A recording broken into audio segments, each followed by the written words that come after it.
Voltamos aos estudos da Rede CNT, uma rede da família Martinez, para o Jogo do Poder, hoje entrevistando Eduardo Bido.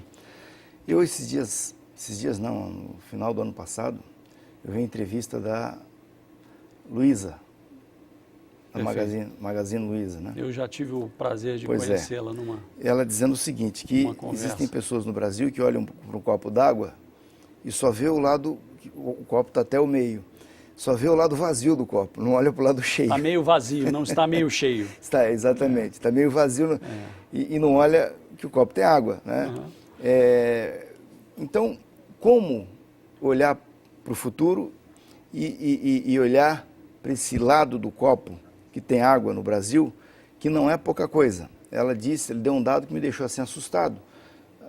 Só, acho que 40 milhões de pessoas no Brasil têm máquina de lavar em casa. O Brasil tem 200 milhões de habitantes, né? Então, ou seja, tem muita coisa para ser feita, né? Sem dúvida.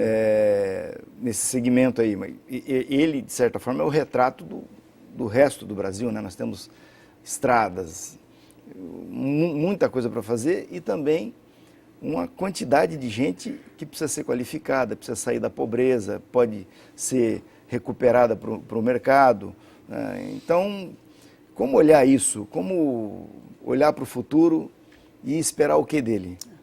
Bom, eu vou citar, eu estive recentemente num congresso de uma empresa de tecnologia e serviços e eu tive o prazer de assistir a palestra dos doutores, dos economistas Eduardo Janete da Fonseca e Maílson da Nóbrega, né?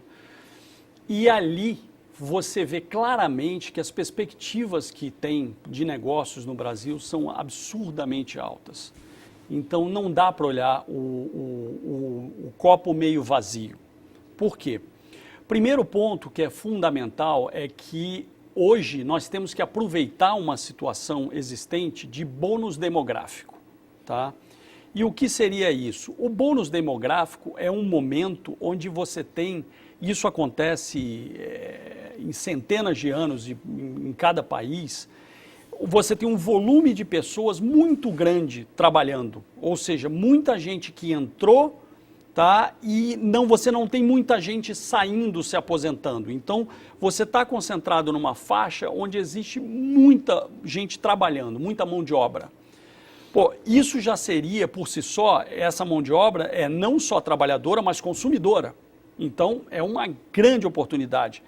Porém, qual é o ponto que o Brasil tem que trabalhar muito forte para poder aproveitar esse bônus demográfico?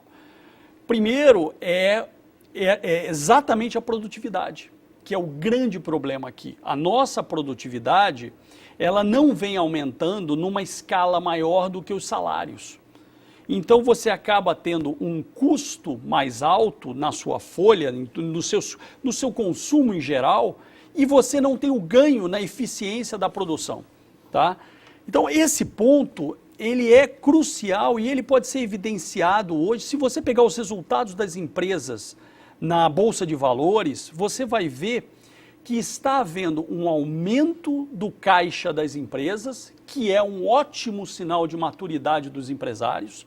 Por quê? Porque o fluxo de caixa é crucial para você ter a estabilidade, a segurança, reduzir o risco da sua empresa.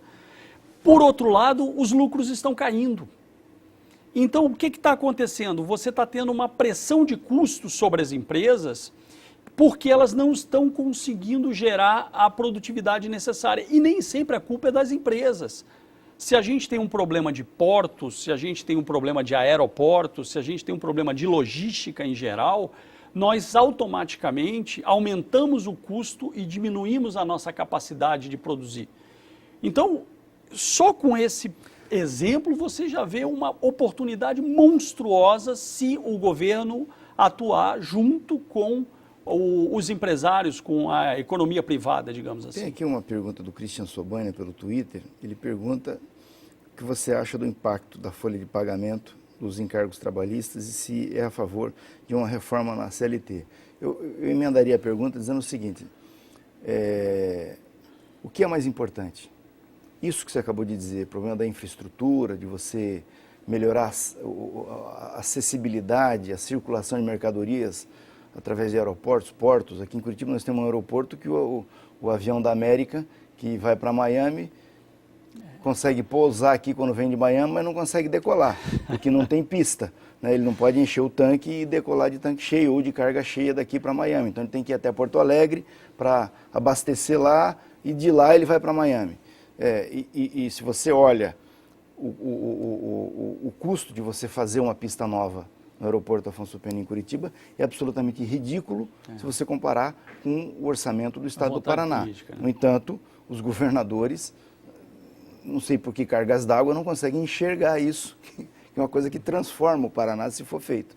O que você considera mais importante? Essa questão da CLT aqui, ou essa questão da infraestrutura, da qualificação da mão de obra no Brasil? Eu acho que dentro desse exemplo que eu acabei de colocar, você veja que tem o impacto dos dois. A CLT, ou seja, o custo das empresas aumenta e a ineficiência aumenta também pelo problema da infraestrutura. Então, é lógico que nesse momento, se você pensa em crescimento, é mais importante a questão da infraestrutura. Mas não só a CLT, toda a parte tributária tem que ser revista. Por quê? Porque outra coisa que é uma característica quando você vai no empresariado, a percepção de que, poxa, eu estou trabalhando muito, eu estou vendendo muito mais e eu não estou fazendo o mesmo lucro. Por quê? Os meus custos sobem e os meus impostos sobem. Então, aí vem essa questão política. Se os impostos fossem utilizados da forma adequada para dar saúde, transporte, educação, e houvesse a percepção da população dos resultados obtidos por isso, as pessoas não reclamariam de impostos, ou reclamariam menos, né?